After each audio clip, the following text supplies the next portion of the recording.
Shalom y bendiciones a cada uno de ustedes, mis hermanos que se conectan como cada semana en este su espacio de estudio, en donde nos hemos dado la tarea de estudiar los 613 mandamientos en sus leyes, en sus categorías. Y créame que aunque no es un trabajo fácil y sencillo, pero al aprender todas estas cosas nos ayuda a tener una mejor observancia en cuanto a la Torah. Estamos hablando de la primera ley, la ley de los fundamentos de la Torah, y hemos visto muchas cosas. Ya llevamos 3 videos, este es el cuarto video, espero ya terminar con los primeros 10 mandamientos. Si usted me ha seguido en los mandamientos pasados, vamos a ver que, déjenme ver si lo llevo por aquí. ¿Dónde está la pantalla? Aquí está. Déjenme, se lo voy a poner por aquí. Entonces, dice aquí, los leyes de los fundamentos de la Torah. Son 10 preceptos, los 613. 6 que son positivos, 4 negativos, uno que Dios existe, saber que Dios existe. Eso no hay que negarlo. Y está vigente, podemos decir con toda certeza, sí está vigente. Saber que existe Hashem, que existe Dios. Si negáramos que existe Dios, entonces, ¿qué nos queda de fe? No tenemos nada más. Pero esa es la primera que siempre tenemos que tener pendiente, que Dios existe. Número 2, no dar lugar a pensamientos que existe otro Dios fuera de él, que nos lleven a la idolatría. Número 2. 3, unificarlo. 4, amarlo. 5, temerle. 6, santificar su nombre. 7, no profanar su nombre. Y dentro de no profanar su nombre, en la semana pasada estábamos viendo cómo a veces nos referimos a profanar el nombre dentro de la pronunciación, pero aún nosotros como maestros tenemos una responsabilidad bien fuerte, porque el profanar su nombre puede conllevar a nuestras acciones, cómo nosotros estamos modelando la Torah, y no solo como maestro, sino como creyente. Usted cree en Dios, usted dice que ama a Dios, pero con su estilo de vida, usted está reflejando qué es realmente importante para usted. Muchas veces nos podemos llenar la boca de mucha Torah y de mucha sabiduría y de mucho conocimiento, pero ¿qué pasa con nuestras acciones? El libro de los Proverbios nos dice aún que la mujer sabia edifica su casa, mas la necia con las manos la destruye. Y esto aplica a la mujer sabia, a la mujer que edifica su casa. Ahora, imagínese cada uno de nosotros con nuestras obras.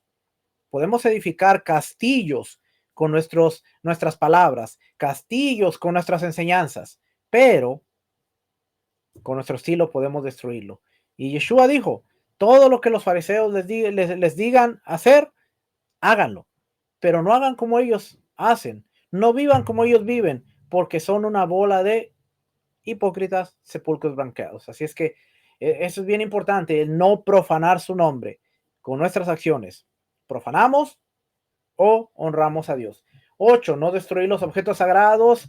9, escuchar al profeta. Y 10, ponerlo a prueba. Y hoy vamos a ver esa partecita de los profetas, porque a veces decimos, bueno, el hablar de la Torá ya quiere decir que ya nosotros ya no creemos en la profecía.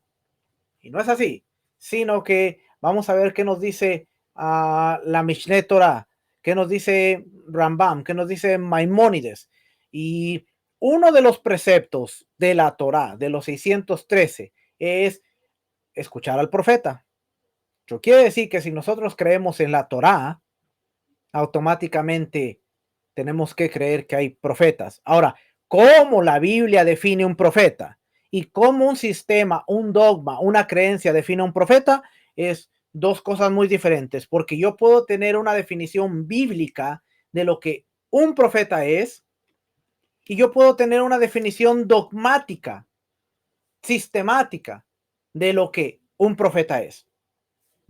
Y ahí solamente tenemos dos opciones: creer lo que la Biblia dice o creer lo que el sistema, el dogma, la tradición nos dice.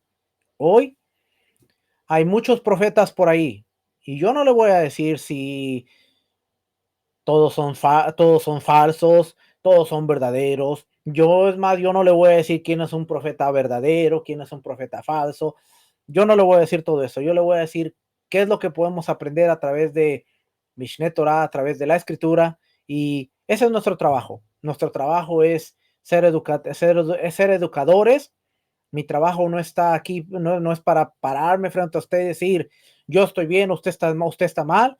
Mi trabajo es para decirle, deme la oportunidad de presentar mi información, que usted ore, le pida al Padre y usted pueda sacar sus propias conclusiones.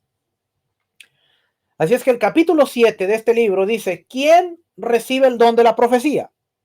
Saber que es Dios, que es Hashem, quien confiere al hombre el don de la profecía, es uno de los fundamentos del judaísmo. Judaísmo creen los profetas.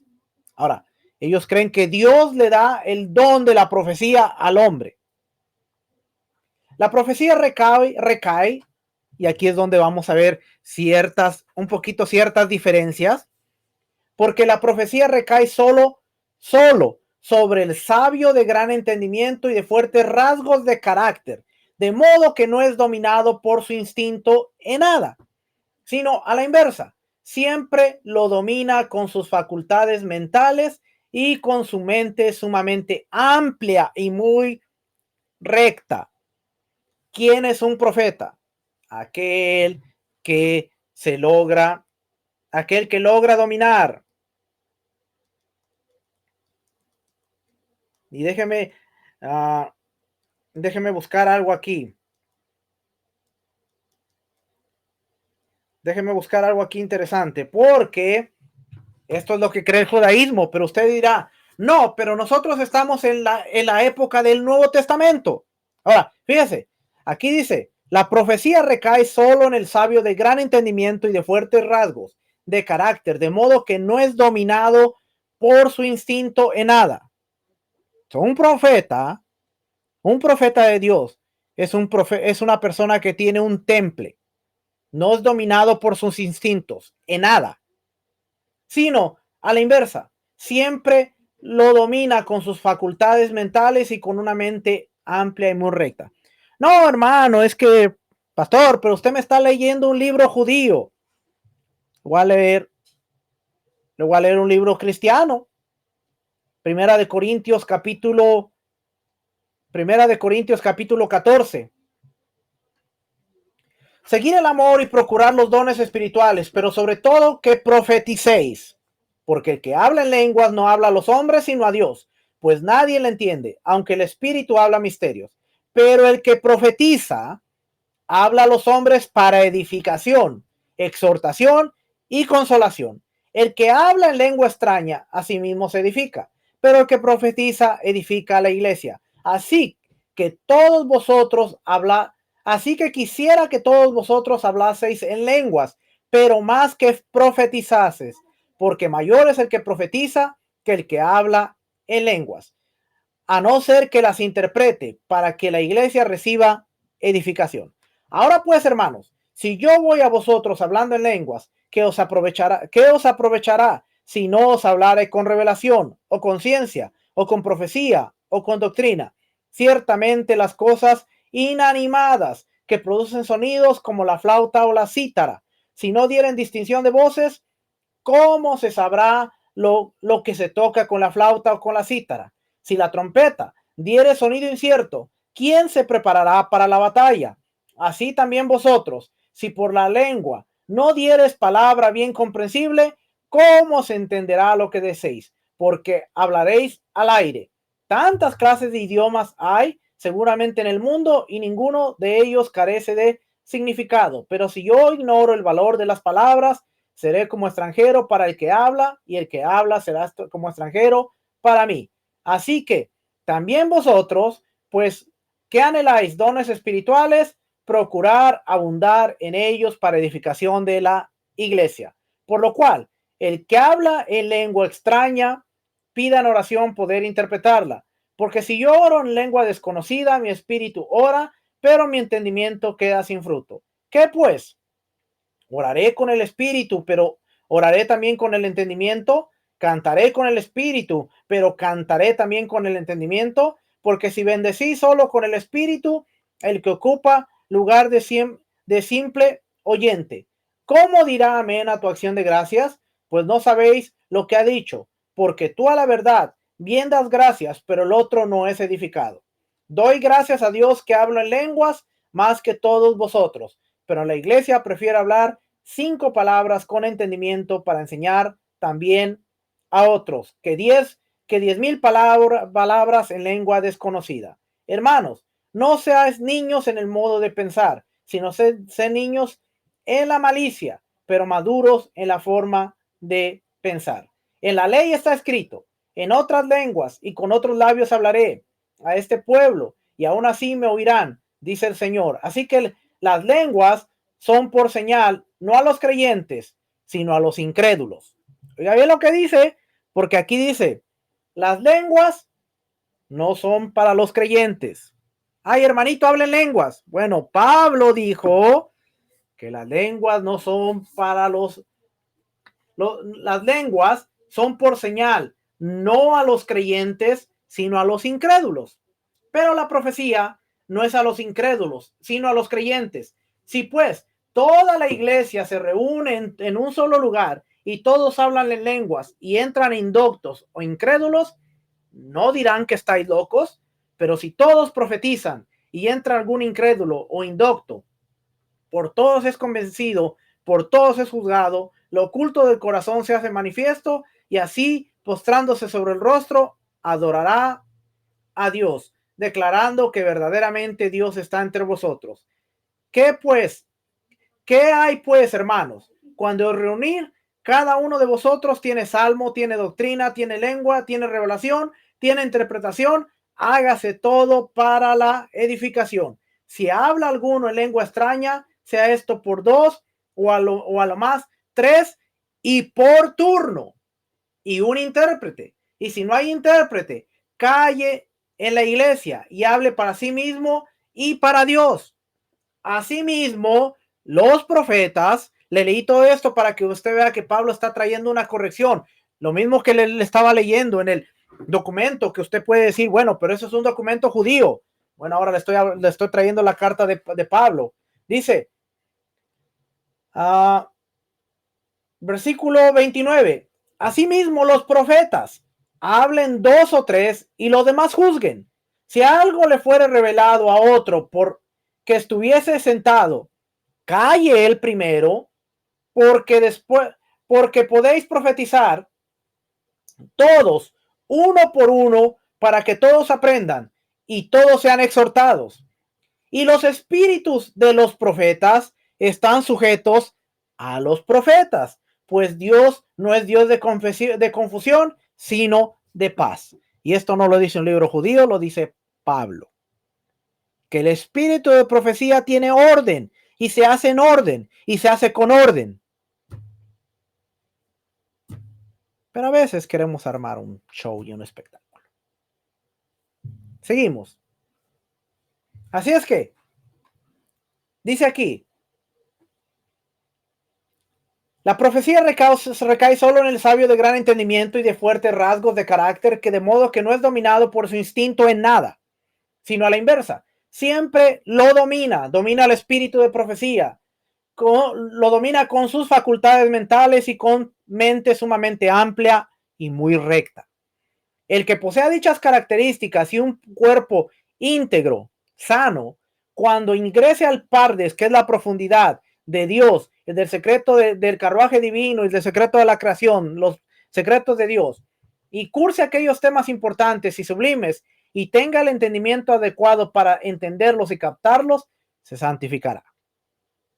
Se santificará constantemente y se apartará de los caminos de la gente que andan en penumbras del tiempo y se empeñará por aprender a no tener pensamiento vano, como deseo de honores, ni relacionado con las banalidades ni las vicisitudes del tiempo, como los lujos, sino su intelecto estará siempre dirigido hacia lo alto, concentrado en el trono divino, procurando comprender las formas santas y puras y contemplando la sabiduría de Hashem, de Dios, íntegramente, desde la primera forma, los ángeles, hasta las profundidades de la tierra, sabiendo que por medio de ellos su grandeza y entonces el espíritu de santidad se posará en él. Niveles de profetas. Número 2.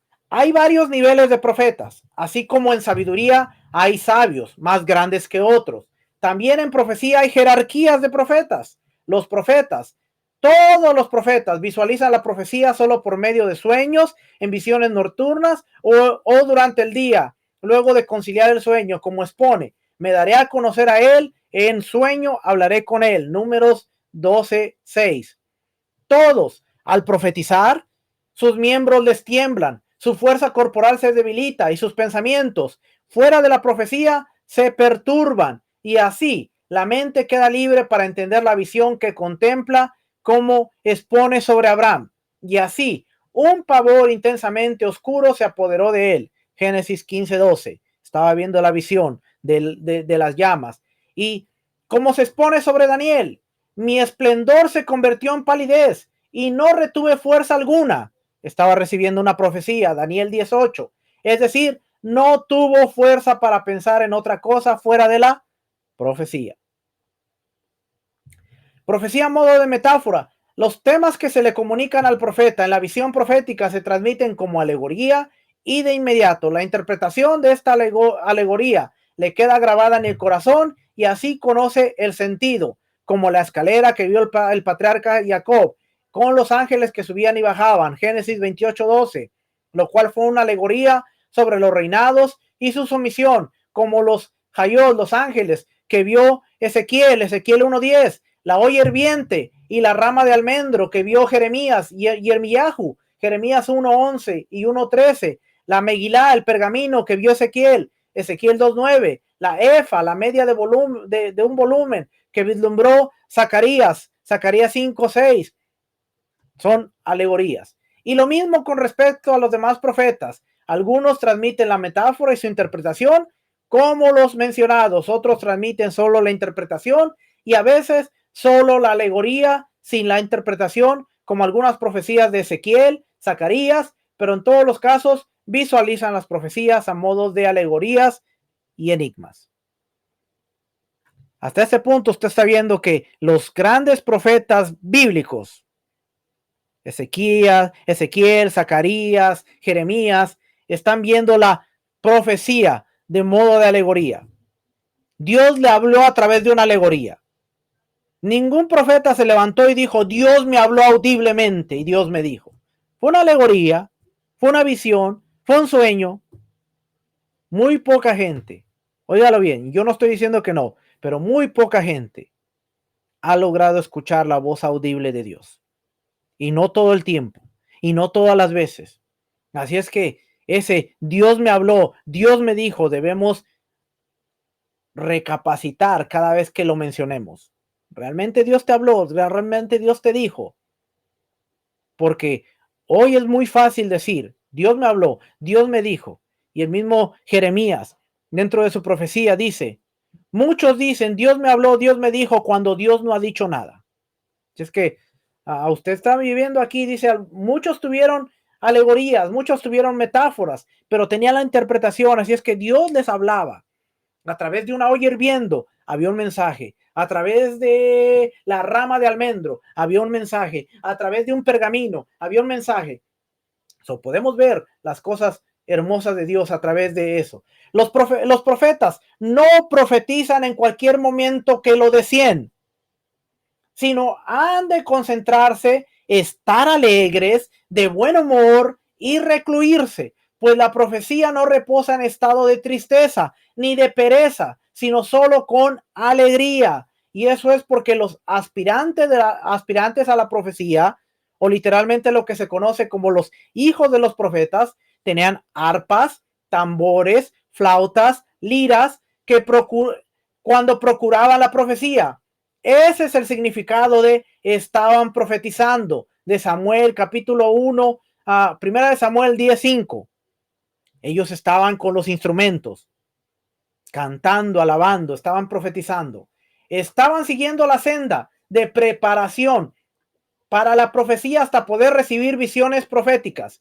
Como se dice, fulano se está elevando, es decir, quiere elevarse aunque no lo logre de inmediato.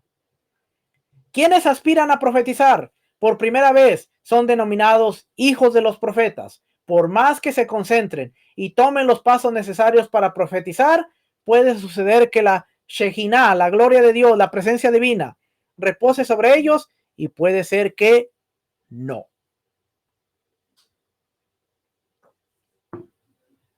Formas de profetizar. Lo expuesto constituye la metodología de todos los profetas, primeros y últimos, excepto Moshe Rabino, el maestro de todos los profetas. ¿Cuál es la diferencia entre la profecía de Moshe y de los demás profetas?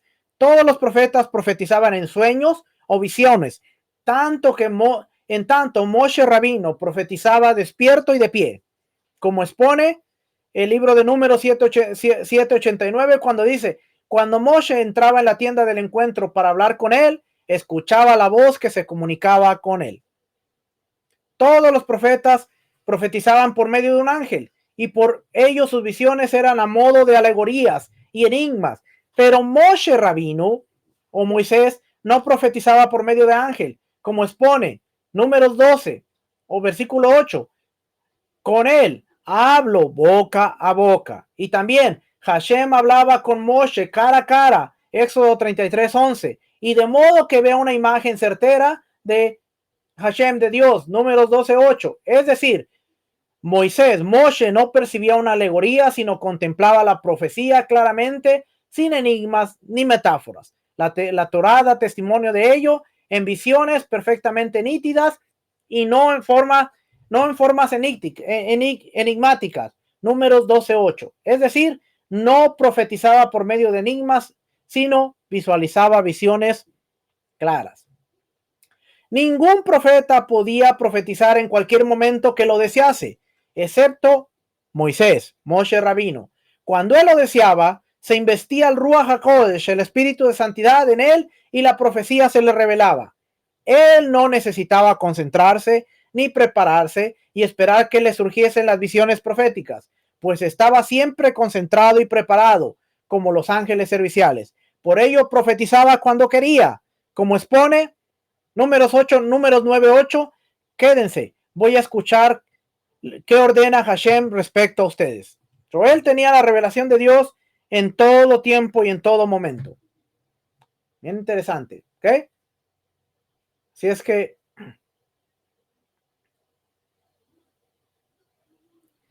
dice aquí, ¿en qué profeta se debe creer?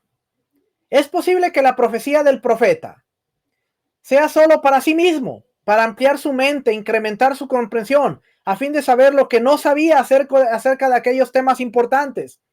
También es posible que sea enviado a alguna de las naciones o a la gente de alguna ciudad o imperio para otorgar entendimiento a esa gente y hacerles saber lo que tienen que hacer, o para evitar que sigan sus malas prácticas. Al enviarlo, Dios, Hashem, le otorga una señal o maravilla como prueba a fin de que la gente sepa que realmente es enviado. Él es el enviado, es un enviado de Hashem. No obstante, no a todo individuo que realice una señal o maravilla se le cree que es profeta, pues debe tratarse de un individuo al cual se considere idóneo para la profecía, de una sabiduría y calidad de actos que superen a sus semejantes, que siga la senda de la profecía con santidad y asentismo. Si luego ejecuta una señal o maravilla y alega que es un enviado de Dios, es un deber escucharlo, como expone Deuteronomio 18:15, a él escúchenlo. Puede suceder que ejecute una señal o milagro y no sea profeta, y que haya algo tras dicha señal, por ejemplo, que sea una mera ilusión óptica. Igualmente, es un deber escucharlo, puesto que se trata de una gran persona sabia y apta para la profecía, y por ello mantiene la presunción de la honestidad. Pero dice aquí, hasta que se demuestre lo contrario. Ya, voy a ver qué pasa, pero no voy a estar seguro de que es un profeta de Dios. ¿Eh? Acuérdense una vez más, yo no le estoy diciendo quién es profeta y quién no, solo le estoy dando la información. Así es que dice hasta que se demuestre lo contrario, pues así se nos ha ordenado. Del mismo modo que los fallos judiciales han de ejecutarse de acuerdo a la declaración de dos testigos idóneos, a pesar de que es posible que brinden falso testimonio, porque para nosotros son idóneos, los consideramos en ese estado a menos de que se demuestre lo contrario. Sobre estos casos y similares, expone Deuteronomio 29:28, las cosas secretas pertenecen a Hashem nuestro Elohim, pero las reveladas nos pertenecen a nosotros y a nuestros hijos. Y también en 1 Samuel 16:7, pues el ser humano ve lo que muestran los ojos, pero Dios ve el corazón. Nosotros nos dejamos ver por lo que vemos, pero a veces las apariencias engañan, pero a Dios no se le escapa nada. Si es que la veracidad de la profecía de Moisés.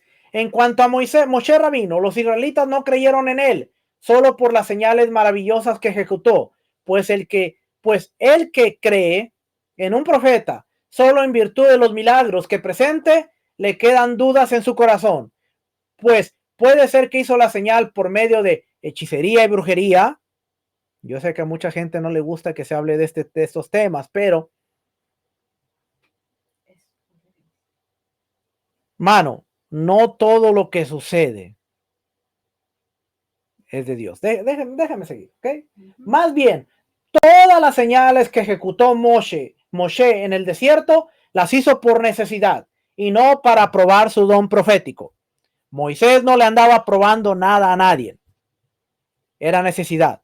El pueblo tiene sed, vamos a darle agua. El pueblo tiene hambre, vamos a darle maná. El pueblo tiene hambre, tiene ganas de carne, vamos a traerle codornices. El pueblo tiene todas las señales que vemos durante el desierto y aún antes del desierto en Egipto son por la necesidad de la redención de Israel y por las necesidades que hay en Israel. Pero Moshe nunca dijo, ¿me quieres creer? Te voy a hacer que salga agua. Y cuando lo hizo, le costó la entrada a la tierra prometida. Nada más. Nada más. El día que dijo, yo les voy a dar agua, tengan, y le pegó a la piedra para enseñar a la gente que podía darles agua, ese día él y Aarón recibieron el fallo judicial de parte del creador de tú y tú no van a entrar a la tierra prometida. Así es que si usted quiere andar dando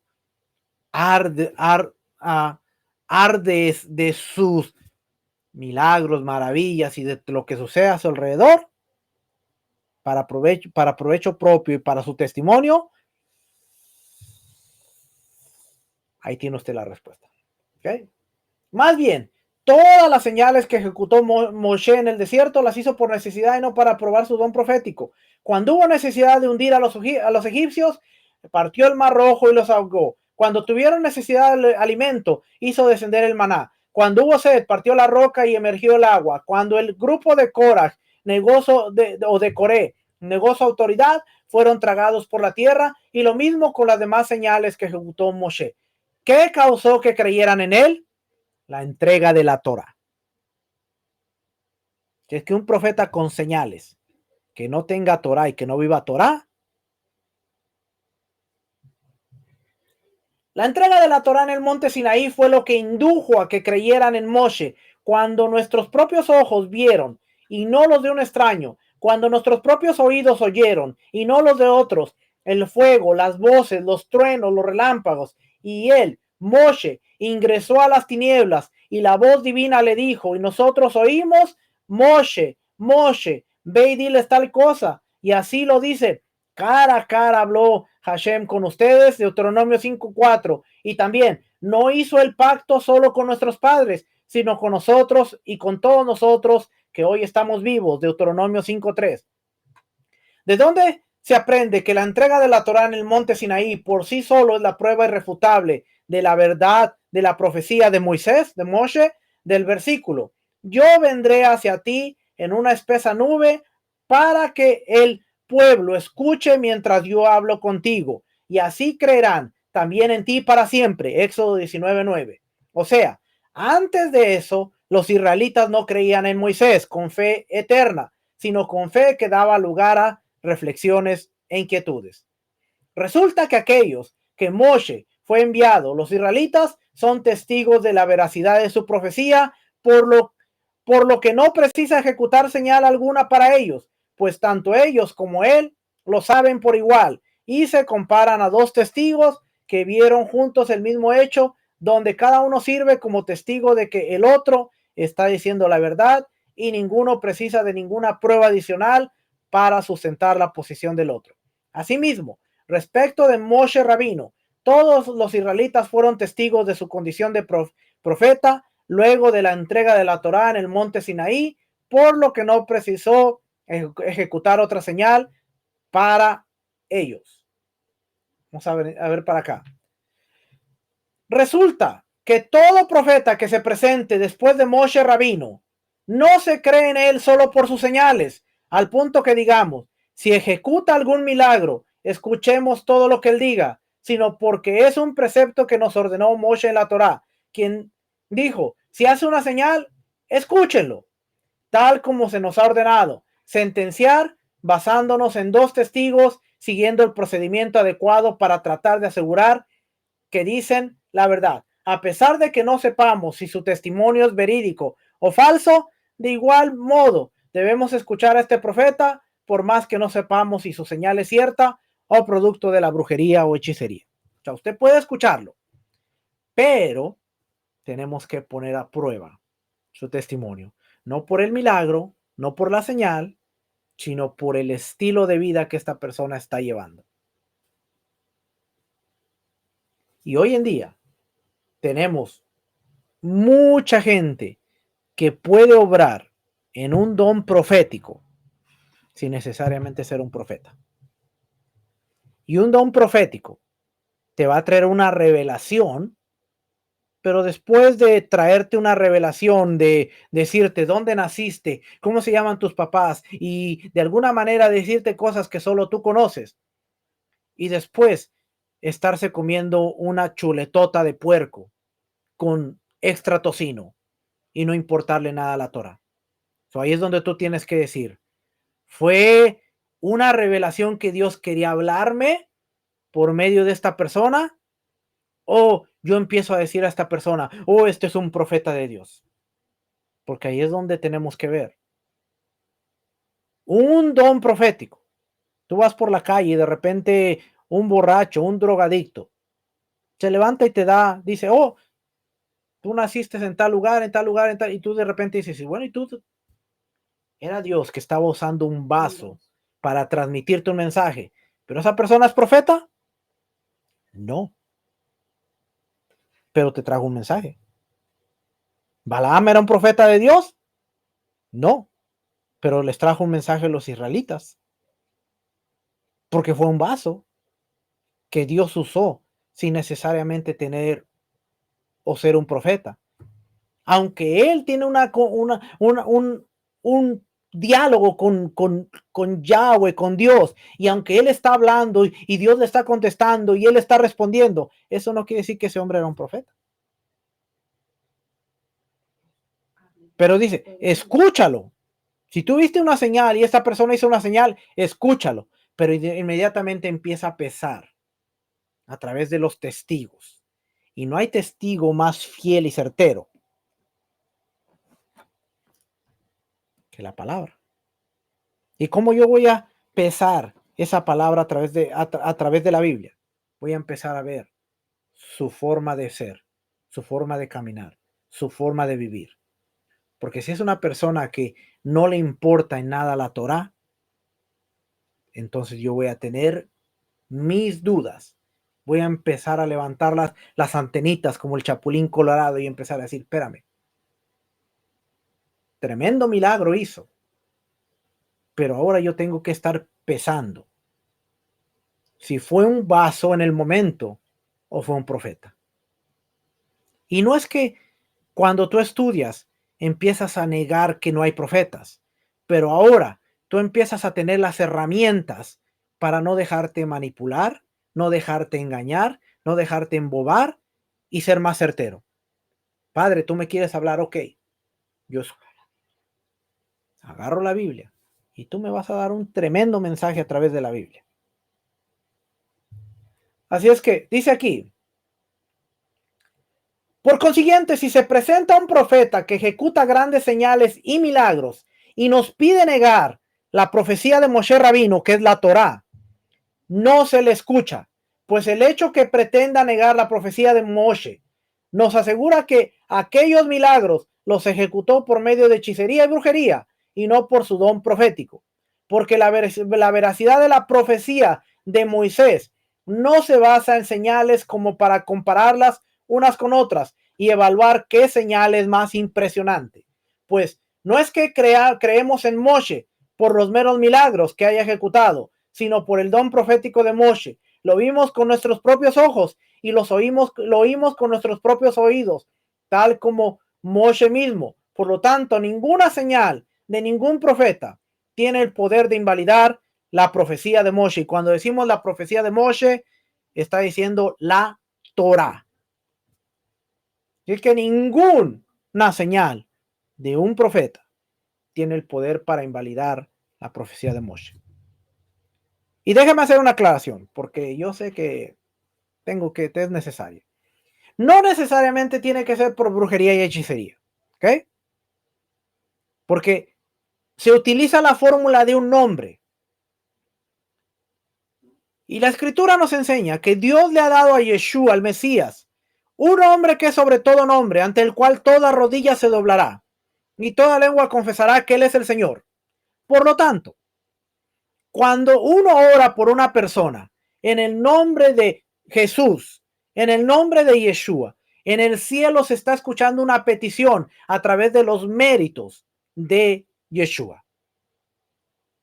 Es que quiero quedar claro, porque al rato va a decir, no, entonces los milagros, el pastor ahora ya no cree ni los milagros ni las señales y ahora está diciendo que todo es hechicería y brujería. Pero el mismo maestro, el mismo Yeshua dice, en aquel día muchos vendrán y dirán, Señor, no en tu nombre profetizamos, en tu nombre sanamos, en tu nombre echamos fuera demonios, en tu nombre hicimos. Y él dirá, apartaos de mí, transgresores de mi Torá, yo no los conozco. El milagro fue hecho, la profecía fue dada, las señales fueron dadas para honrar el nombre de Yeshua, pero no quiere decir que esa persona sea un vehículo de Dios.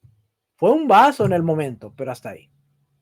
¿Ok? Queda claro. Así es que si usted hace un milagro, si usted hace una sanidad, si usted hace una maravilla, no es porque usted tenga un don exageradamente grande, es porque Dios está honrando el nombre que sus labios están confesando. Y es a través de los méritos. Cuando usted dice, sea sano en el nombre de Jesús, en el cielo se oye un eco y dice, Padre, trae la sanidad, porque es a través de mi nombre. Ahora, no todo lo que usted pide en el nombre de Jesús va a ser hecho. ¿Por qué? Porque hay cosas que están fuera de su voluntad. Así que no se le vaya a ocurrir decir, en el nombre de Jesús yo quiero 1,000,000 y vaya a pensar que va a ser hecho. Porque el nombre no es una fórmula mágica. Ah, yo digo el nombre de Jesús y ya. O yo digo la sangre de Cristo y ya. Porque eso llegó a ser muy popular. La sangre de Cristo. Y cubro mi carro con la sangre de Cristo. Y cubro mis hijos con la sangre de Cristo. Y cubro esto con la sangre de Cristo. Era una fórmula, como una fórmula mágica. Cubro mi automóvil con la sangre de Cristo. No va a pasar accidente. No va a pasar nada. No va a pasar. Y de repente viene un loco borracho ahí, drogado, que se la atraviesa en el camino. Que ni la sangre de Cristo lo va a proteger. ¿Por qué? Porque la sangre de Cristo no tiene poder sobre el loco marihuano o borracho que viene del otro lado. ¿Cuánta gente inocente ha muerto por culpa de alguien que viene intoxicado y mueren?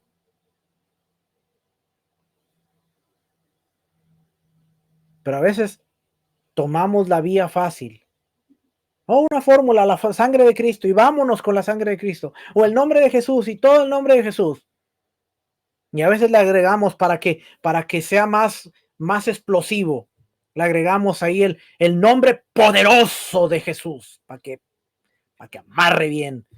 O en todo caso, ya que estamos estudiando raíces hebreas, pues le agregamos la fórmula poderosa ahí en el nombre poderoso de Yeshua HaMashiach. Ahí que amarró ahí bien. Ahí. Así es que la profecía, ninguna señal, de ningún profeta, tiene el poder de invalidar la Torah. Por consiguiente, la Torah expone que incluso si se cumple la señal o el milagro que anunció, si se cumple la profecía o el milagro que él dijo, no obedezcan a este pseudo profeta, Deuteronomio 13:4, pues por medio de sus señales y milagros pretende contradecir lo que tú has visto con tus propios ojos, y dado que consideremos los milagros como prueba de profecía, solo en virtud de que Moshe nos ordenó que así fuese. ¿Cómo podemos aceptar el milagro que ejecute una persona presumiendo de profeta, que niega la profecía de Moshe, la cual hemos visto y oído con nuestros propios ojos y oídos? ¿Cómo vamos a aceptar el milagro si está contradiciendo la Torah? El profeta no debe quitar ni agregar nada a la Torah. Está claro y explícito en la Torah que ella, la Torah, es una ley eterna que no tiene cambios y no se le quita ni agrega nada, como expone o como dice Deuteronomio 13:1. Todo lo que yo les ordeno, eso es lo que deben hacer. No agreguen ni quiten nada. También dice, pero las cosas reveladas no pertenecen a nosotros, nos, nos, nos pertenecen a nosotros y a nuestros hijos para siempre, para cumplir todas las palabras de esta Torah, Deuteronomio 29:28. De aquí derivamos que debemos cumplir las palabras de la Torah por siempre. Asimismo dice, es un decreto eterno para todas las generaciones. Levítico 23:14. Y también dice, la Torah no está en el cielo. Deuteronomio 30:12. De ello derivamos que ningún profeta está autorizado a hacer ninguna modificación a la Torah, pues la Torah no está en el cielo, sino ya nos fue entregada y por consiguiente nadie, ni siquiera un profeta, de modificar nada de ella. Por eso Yeshua dice, yo no he venido a quitar, no he venido a agregar, no he venido a enseñarles el verdadero cumplimiento de su Torah, su palabra. En consecuencia, si surge un hombre, israelita o no, que realice señales y milagros y alegue que Hashem lo envió para añadir o quitar algún precepto o explicar algún precepto de un modo que no hayamos oído de Moisés, o diga que los preceptos que nos fueron ordenados a los israelitas no son eternos ni para todas las generaciones, sino temporales, se trata de un falso profeta que pretende negar la profecía de Moshe y su pena. Oiga, porque esto en el tiempo antiguo no era un juego. Su pena es la de estrangulamiento por haber transgredido conscientemente diciendo en nombre de Hashem algo que él no ordenó, pues él, bendito es, dijo a Moshe que esta es una ley. Toda la Torah es para nosotros y para nuestros hijos para siempre. Deuteronomio 29:28. Y él no es un hombre para que mienta. Deuteronomio 23:19. En el tiempo antiguo, cuando había un Sanedrín y se encontraba un profeta falso, tenía que venir y tenía que morir ahorcado. Ahora yo le hago una pregunta. En este 2021, ya casi para llegar al 2022, ¿cuántos profetas, denominados profetas, con título de profeta, merecerían la pena capital de ahorcamiento. Si un Sanedrín estuviera activo, si el templo estuviera de pie. ¿Cuántos profetas morirían ahorcados por ser falsos profetas y por estar llevando el nombre de Dios y estar hablando en contra de su Torá, su ley perpetua? ¿Cuántos profetas que hablan en nombre de Dios y están diciendo, pero ya no hay que seguir los mandamientos, pero ya no hay que guardar el Shabbat, pero ya hay que comer puerco, pero ya hay que hacer esto? Deberían morir ahorcados.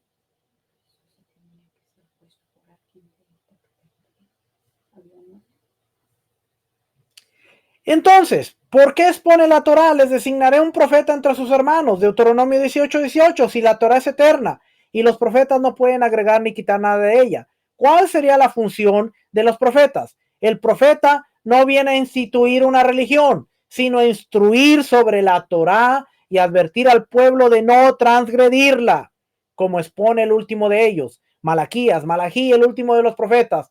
Recuerden la Torá de Moisés, mi servidor. Malaquías 3:22. Asimismo, si nos ordena alguna acción neutral, como por ejemplo, vayan a tal lugar o no vayan, libren una guerra o no la hagan, construyan esta muralla o no la construyan, es un deber escucharlo.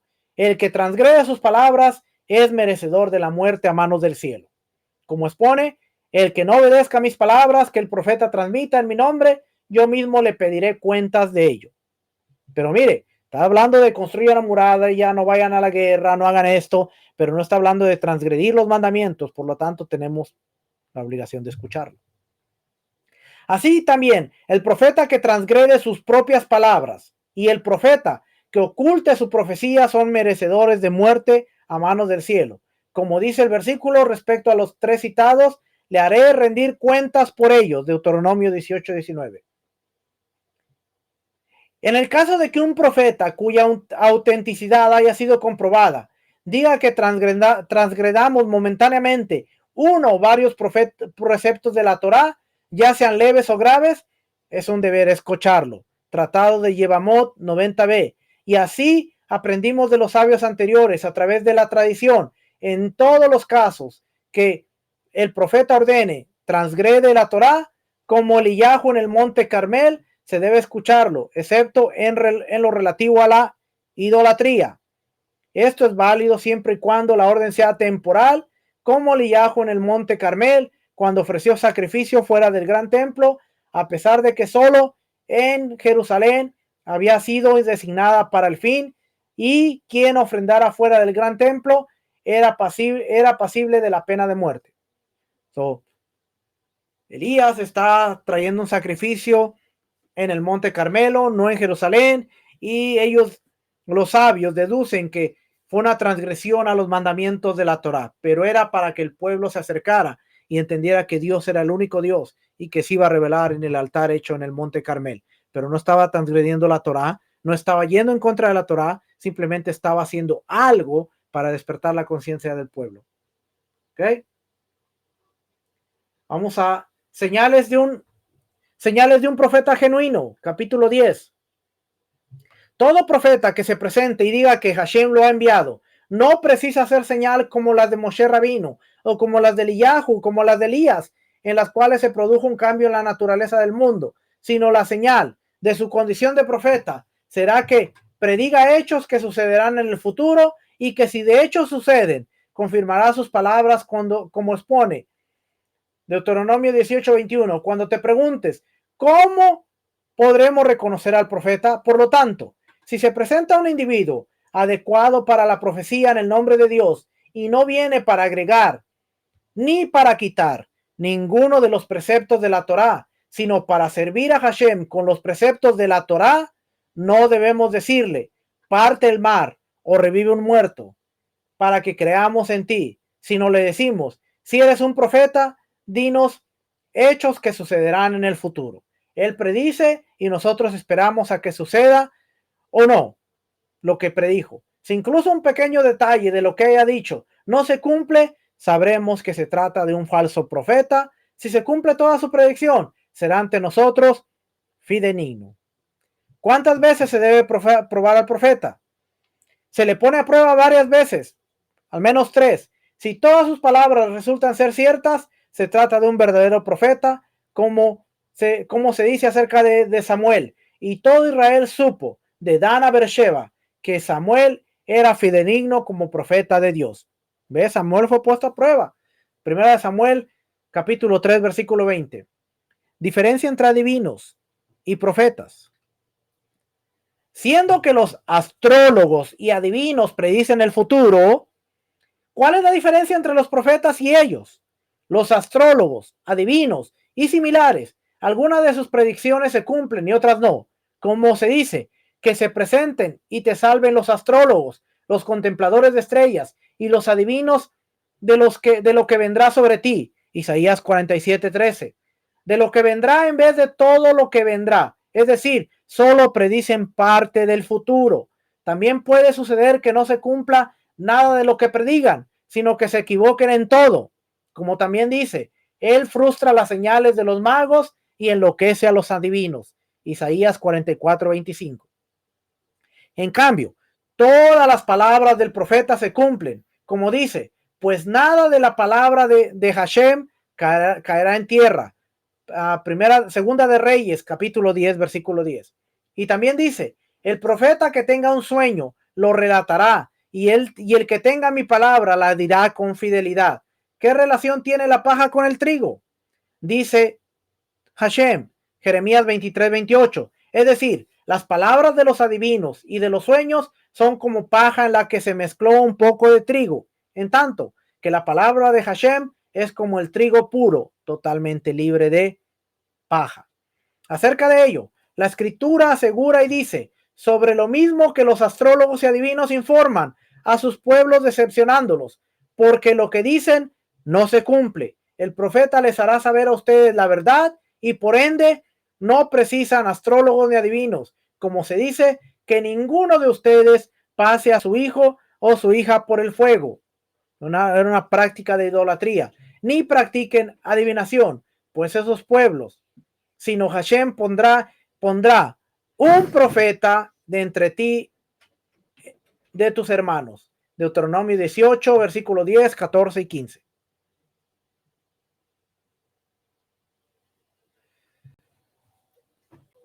Profetas reconocidos y aceptados. Si un profeta es declarado como tal por otro profeta, es considerado un profeta comprobado sin necesidad de probarlo, pues como Moshe Rabino declaró a Yehoshua, a Josué como profeta, todos los israelitas creyeron en él antes de que ejecutase señal, y lo mismo se aplica para las generaciones. Pero estamos hablando de Moisés dejando a Josué, y Josué se le dijo, nunca se aparte este libro de la ley, sino que en él medita de día y de noche, y para que hagas todo lo que en él está escrito, y entonces hagas prosperar tu camino y te vaya bien.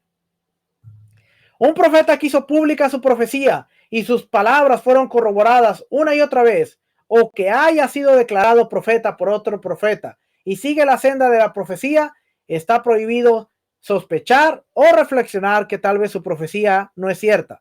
Está prohibido ponerlo a prueba más de lo suficiente y no debemos probarlo constantemente, como dice, no desafíen a Hashem vuestro Elohim, como lo desafiaron en Masá, de Deuteronomio 6:16, cuando dijeron, ¿está Hashem con nosotros o no?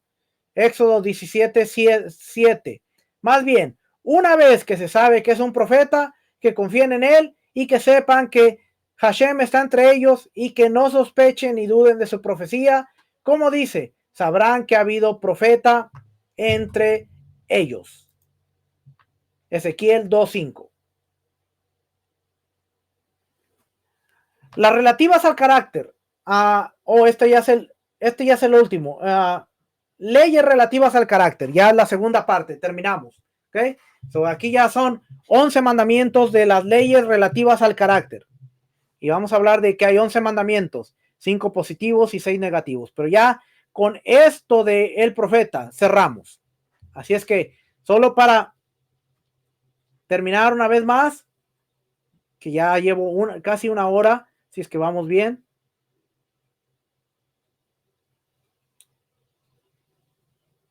¿Dónde estamos? No, ya voy muy para allá, me fui muy para allá. Con razón se me hizo muy...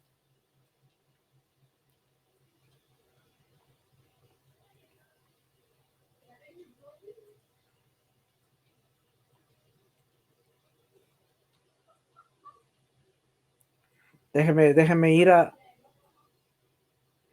¿Qué está? Para terminar, la primera parte de leyes de los fundamentos de la Torá incluye 10 de los 613. 4 positivos, 4 negativos, saber que existe Dios, no dar lugar al pensamiento de que hay otros dioses fuera de él, unificarlo, amarlo, temerle, santificar su nombre a través de nuestras acciones y a través de nuestras acciones no profanar su nombre, no destruir objetos sagrados, escuchar al profeta que hable y no poner a prueba al profeta verdadero. Esas son las leyes fundamentales de la Torah. Ahora, usted se ha dado cuenta que hay una gran responsabilidad, nada más en lo más básico, para aprender la Torah. Si queremos ser eficientes en nuestro estudio de la Torah y nuestra observancia, tenemos que empezar por lo más básico. Y a veces nos ponemos tan, pero tan especiales en que nuestra postura es la correcta y que yo estoy bien y todo el mundo está mal, cuando la realidad es que todos somos unos ignorantes porque no tenemos el conocimiento total y completo de lo que debemos tener. Y aún, si alguno de nosotros cree saber algo, y me dio una comezón, no sé por qué, si alguno de nosotros creemos saber algo, Pablo dijo en Corintios, que nos hagamos a la idea de que no lo sabemos como lo deberíamos saber.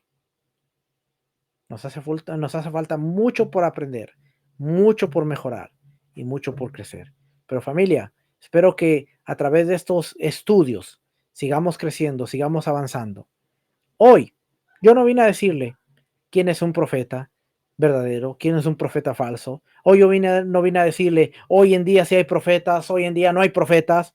Hoy yo vine a mostrarle a través de la información que la Torá te dice que Dios usa los vasos, pero solamente unos pocos pueden ser llamados profetas genuinos de Dios. Así es que no todos escuchan la voz de Dios. Muchos tienen sueños, muchos tienen visiones, muchos tienen formas de que Dios les está revelando, pero no siempre la profecía va a ser para Raimundo y todo el mundo. La profecía quizás es para ti, que te consideras un profeta y Dios te quiere moldear, Dios te quiere hablar a ti para que cambies. Y número 1, el profeta de Dios no se deja dominar por nada. Así es que si nuestro carácter,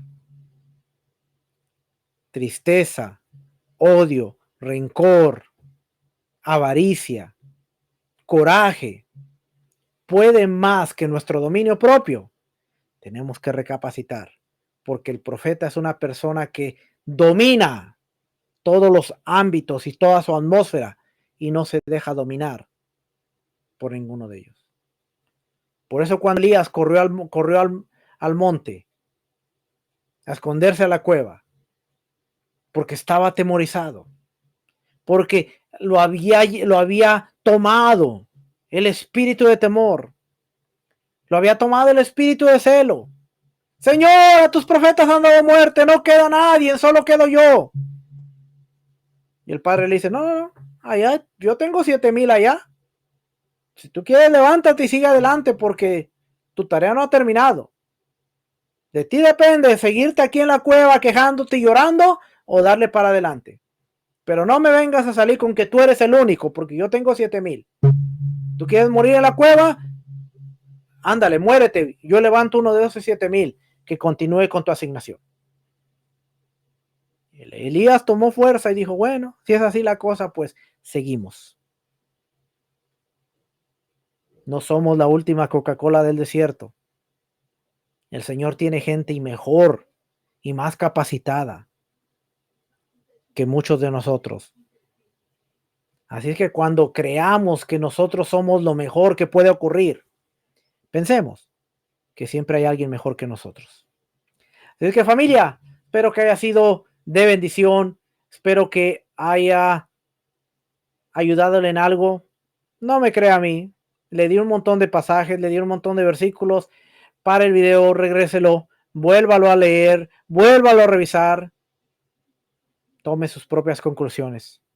Pídale al Espíritu que le dirija, que al fin de cuentas, un día, usted y yo nos vamos a parar frente al Creador y vamos a dar cuentas, no por lo que yo dije, no por lo que yo hablé, que usted escuchó y que usted creyó, sino por lo que responsablemente cada uno de nosotros decidimos hacer con nuestra vida. Yo voy a dar cuentas por muchas cosas que yo hablé y dije, y voy a dar cuentas por mi vida.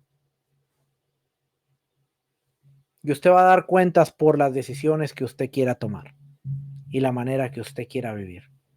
Familia, que el Eterno les bendiga, que el Eterno les guarde. Nos vemos la próxima semana o en algún otro video. Acuérdese, estamos por ahí en las redes y nos puede conseguir en una gran cantidad de videos para el matrimonio, estudio de la Torá, muchas otras cosas. Así que familia, shalom, bendiciones.